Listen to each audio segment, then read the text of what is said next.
A Nemzeti Művelődési Intézet tevékenységi területe határokon is átnyúlik. A határon túli országrészek hasonló jellegű intézményével szoros kapcsolatot tart, így a Szlovákiai Magyar Művelődési Intézettel is, de intézet igazgatóját, Huszár László urat köszöntjük stúdiónkban. Kedves igazgató úr, mikor és hogyan került kapcsolatba a kultúrával? Hát, ahogy szokták mondani, Kodály Zoltán után szabadon már a születés és előtt találkozik az ember a kultúrával, mert itt zajlik körülötte az a közösségi élet, amelyben ő így én is beleszülettem. És hát privát szerencsém az volt, hogy akkor még otthon szültek az anyák, hogy a kultúrház és a kocsma közt laktunk, és ez behatárolta az életemet, ez a két szomszédság. Tehát így kerültem jelképesen a kultúrház, és aztán utána egyrészt a család, másrészt pedig magában a környezet, nagyon erős csemadok szervezetünk, színjátszó csemadok szervezetünk volt. Majd ahogy nőttem, úgy az iskolában is szerepet kaptunk, kötelező gyermekszínjátszó csapatok működtek, és végül aztán fiatalabb koromban, már a katonaság után találkoztam az életemet meghatározó személyiségekkel, Ág Tiborral, Gyurcsó Istvánnal, Takács Andrással és a többiekkel, akik a közművelődés nagy személyiségei voltak a csemadokon belül. Szakmai pályafutásáról mit kell tudni? Hát most nem tudom, hogyan gondolod. Hogy milyen intézeteknél, milyen intézményeknél? Én a hű típus közé tartozom, én a csemadokban kezdtem, miután leszereltem a csehországi katonaságból. Akkor 1977. május 1-én kerültem a Csemadok Központi Bizottságának a szervezési osztályára, mégpedig úgy, hogy az otthoni Csemadok vezetőségének a tagja volt az a Gyenge János, aki később főnökön lett a központban. Most ő ürült egy hely, és ő kérdezte meg tőlem, hogy volna kedve. Hát persze, hogy volt. És tulajdonképpen attól az időtől kezdve a közművelődésben dolgozom. 2 évet dolgoztam Grönben a szervezési osztályon, majd lehelyeztek Dunaszerdahelyen az akkori járási bizottság, egy járási instruktornak, ami tulajdonképpen járási kulturális szervezőt jelentett, és egész 1986-ig voltam ott, majd 3 évet a Városi Művelődési Központnak a művészeti osztályán, mint osztályvezető dolgoztam. Ez számomra kötötte volt, visszatértem a Csemadokba, és tulajdonképpen 2004-ig a Csemadok rendszerváltás után, 2004-ig a Csemadok járási titkárként tevékenykedtem, majd jött a londoni kapcsolatokon keresztül a szakmai munka, az intézeti munka, miután a Csemadok Központ leépült, és akkor 2004-ben alakítottak meg a Csemadok Művelődési Intézetét, majd egy adótörvényből eredően 2012-ben Szlovákia Magyar Művelődési Intézettel, tehát egy non-profit szervezetté kellett alakuljunk, és azóta ennek a non-profit intézetnek a végrehajtói szerepét végzem, játszom. Tehát ez számomra még, ahogy mondtuk, gyerekkoromban színdarabként is felfogható. Hát közben ugye elvégeztem a nevelőtanári képesítést, szereztem a Komenszki Egyetemen Pozsonyban, majd volt egy álmom, amit sikerült teljesíteni 2006 és 2008 közt az eltén határozati magyar erőszervezetek képviselőjeként. Elvégeztem a pedagógiai, pszichológiai karon a kulturális mediátori posztgraduális képzést, és a többit az élet tanította meg velem. Mit kell tudni a Szlovákiai Magyar Művelődési Intézetről, milyen tevékenységet folytat? Hát tulajdonképpen a kezdetben azt a munkát vállaltuk fel, ami megszűnt a Csemadokban, 1994-től, amikor a Vecsihár kormánya működött Szlovákiában, és akkor képzésekkel kezdtünk, és amint pályázati pénzek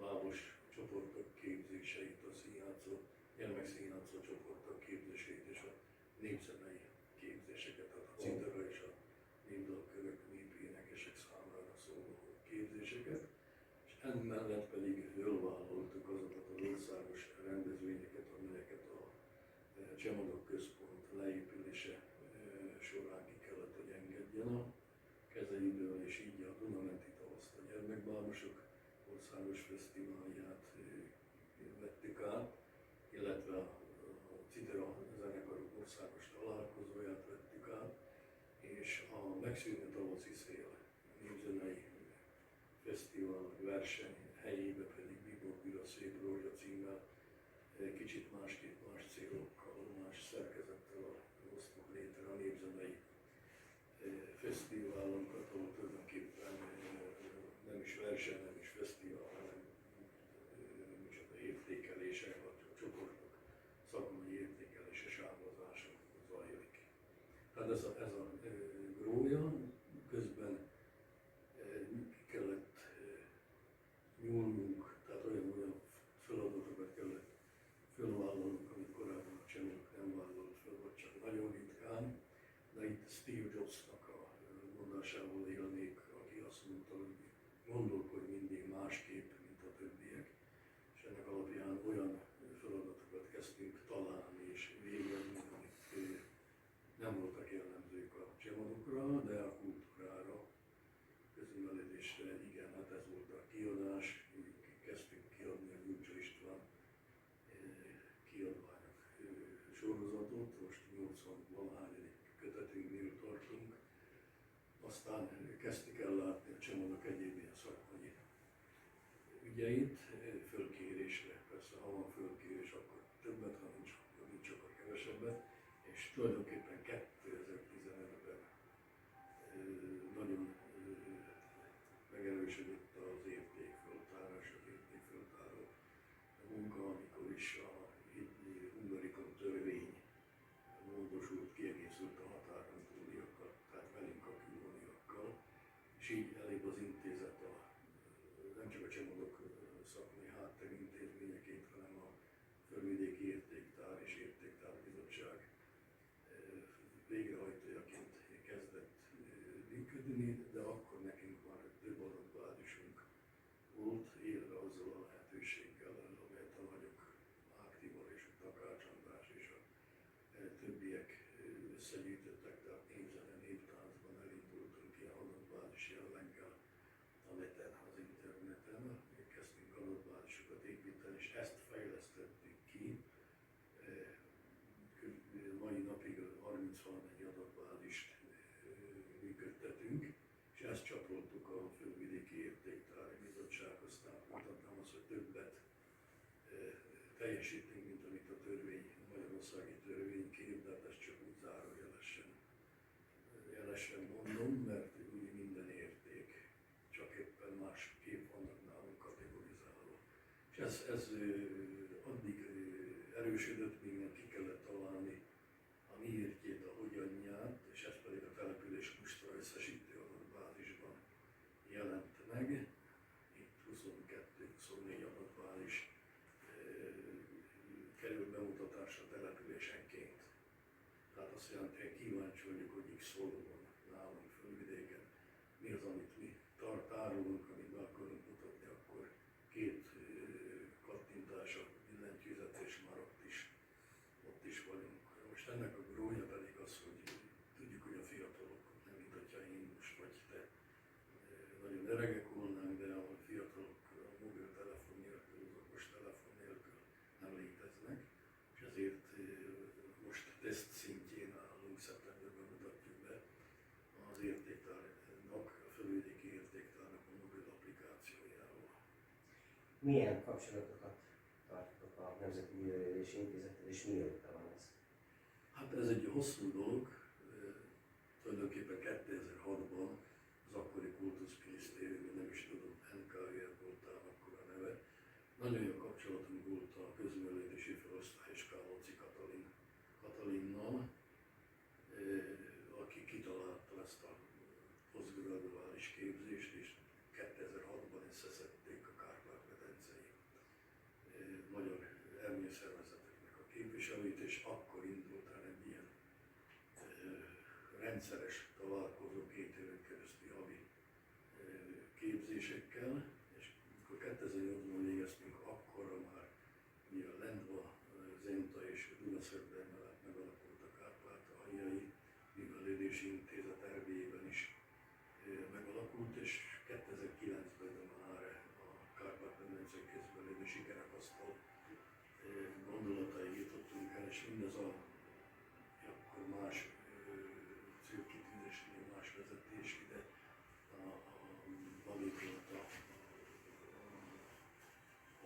az intézetnek testesítője, tehát velünk szemben is, meg 2010-től, amikor a Nemzeti Művelődési Intézet ugye a Fidesz kormányára lépésével átalakult, de ez már egy ismert téma, akkor ez a helyzet csak annyiban változott, hogy ezek azok a célok, amiket a Nemzeti Művelődési Intézet megfogalmazott, azok a mi céljaink is.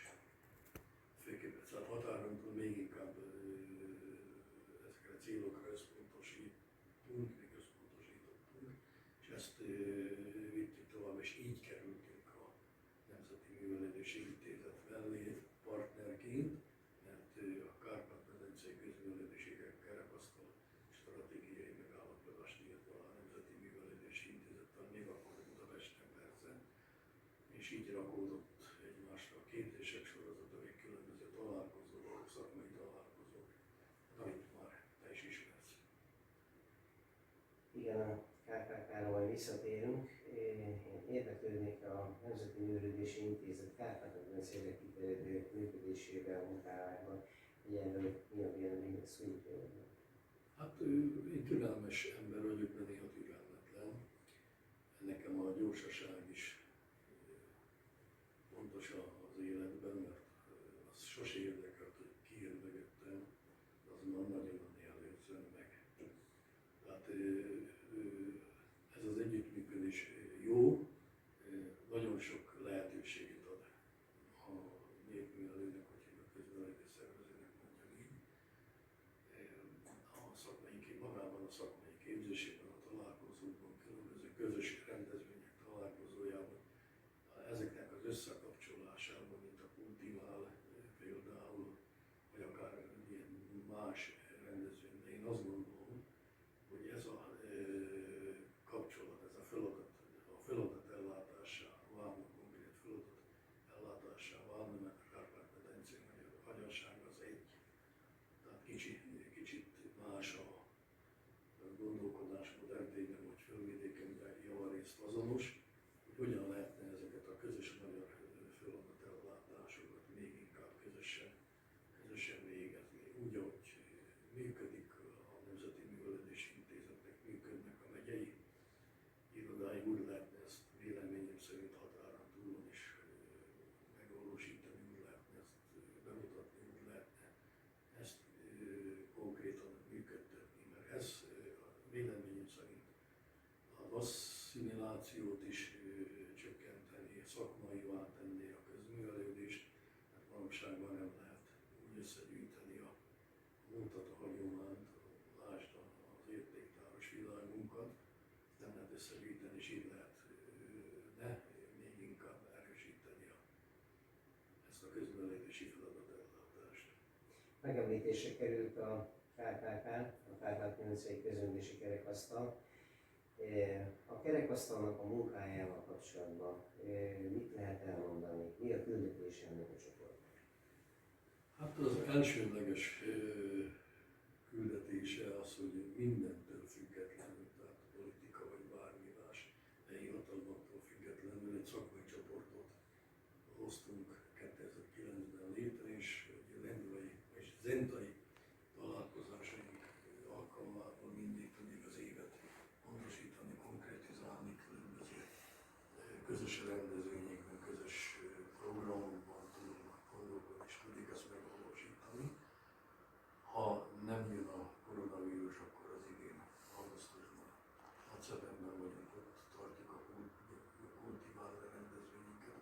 Hát praktikusan összefogtuk a Kárpát-medencében azokat a közművelődési szakembereket, akik különböző ilyen típusú intézetekben dolgoznak. Nem csak azonos feladatokat, vagy közös feladatokat látunk el, de a gondolkodásmódok is nagyon, nagyon közelít, és ezt az évi tevékenységeink mindig pontosítják. Hát a nagy cél az, hogy egy ilyen polipszerű szerkezet jöjjön létre, ahol a magyar kultúra egy testben, egy lélekben tud működni. Most került átadásra a Nemzeti Művelődési Intézet új székháza. Ide érkezve, itt például milyen érzések, milyen gondolatok fogalmazottak benne? Hát csoda. Ugye különböző okok miatt tavaly márciusban jártam erre, és hát a fotókon hát nagy halmokat látva találkoztam először a Művelődési Intézettel, mint épülettel. De magában az egész népfőiskola területe teljesen megváltozott. Én csak csodálkozni tudom, hát nem találtuk a portát, nagyon jól ismertünk, belátépünk minden egy nagyon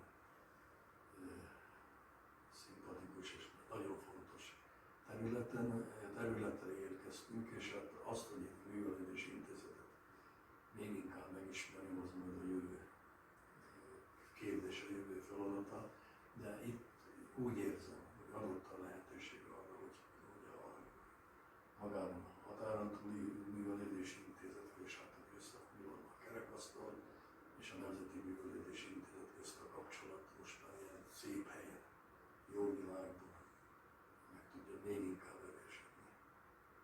Egy rohanó világban élünk, gyorsan változik minden, a közművelődésnek is reagálni kell ezekre a változásokra. Hogyan látod jelen pillanatban a Kárpát-medencei közművelődés jelenlét, és milyen jövőt képzelsz el?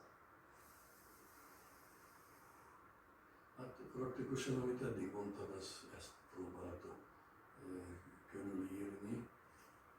A gyorsaság nem mindig jelent minőséget, de minőségén is számon lehetne kérni a gyorsaságot, de én azt hiszem, hogy a tudás a legfontosabb, amit most a koronavírus idejében, miután otthon kellett maradnunk, ki kellett próbálnunk, hogy hogyan tudjuk ezt a tudást egy szobából gyarapítani, hogyan tudjuk a digitalizált eszközökkel, hogyan tudjuk erősíteni, hogyan tudunk új módszereket találni. És én azt gondolom, hogy a közművelődésben ez a helyzet hát négységre jó is volt, hogy jött.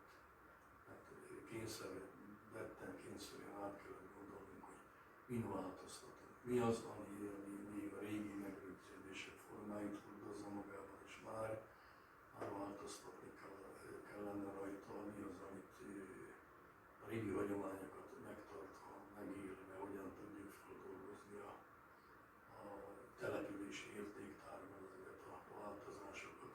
Csak egy példát, hogy most készült a Madar község értéktára egy olvasókönyvvel, publikációval, olvasókönyvvel, és egy iskolai munkafüzettel. És mindezek az értékek lennek a Földvidéki Értéktár regiszterében. És hogyan ezt összekötni? Ugye teljesen logikus volt a kérdés, hogy QR-kódokkal kapcsoljuk össze, tehát aki bővebb információkra kíváncsi, az a digitalizációval, tehát a QR-kódon keresztül eljut a netre, és akkor ott tudja a tudását gyarapítani. Tehát sok mindent hoz ez a változás a világban, amit nem járnak nyitott szemekkel, úgymond Steve Jobsra utalnék, hogyha nem gondolkodunk másképp, mint a többiek, akkor nem tudjuk ezeket a újonnan jött feladatokat ellátni. És otthon mik a tervek? Otthon most rövid távú vagy hosszú távú, mert a rövid távúak azok konkrétak. A rövid távú terveinkben szerepel egy konferencia, a közművelődés és az érték kategóriában szeptember 16-án, tehát ahol össze akarjuk vetni az eddigi köznyelvedési tapasztalatainkat, az érték tapasztalatainkat, és megfogalmazni egy hosszabb távú jövőt, de a rövid távok közül oda tartoznak a különböző nagyobb eseményeink, tehát a Duna-menti Gyermekszín és Bábjátszó Fesztivál, sorolhatnám tovább az aktuális tavaszról őszre áttett feladatok, feladatsor. Ez a rövid távú cél a java része. A hosszú távú célnak pedig azt látom, hogy teljesen egységessé válik, összeforr a Kárpát-medencei közművelődési szakma, és ezért próbálok megtenni én is mindent, mert nem lehet ezt külön kezelni, nem szabad, nem lehet külön kezelni, tehát hosszú távon ez a lényege, hogy a most és hosszú távon is megnék alakítanak, mint központ. Megmarad a nagy testnek, de a csápok azok ki vannak Dunaszerdben, tehát fölvidéken, Ausztriában, Vajdaságban, mindenütt, ahol kell, sőt, még én ide tartozanak vélem az amerikaiak, tehát a világ magyarjait, mert az ebben az internetes, hálózatos világban ez már nem okoz gondot, nem kell vonatra szállni, hajóra szállni, hogy ezt össze tudjuk borodálni. Azt hiszem, hogy ettől jobb szó nem is lehetett volna beszélgetés, mert a világmagyarságnak fogunk össze minden területnek, minden területén is. Kívánunk ehhez a munkához egészséges erőt, és nagyon szépen köszönjük a beszélgetést. Én is nagyon szépen köszönöm, és hajrá!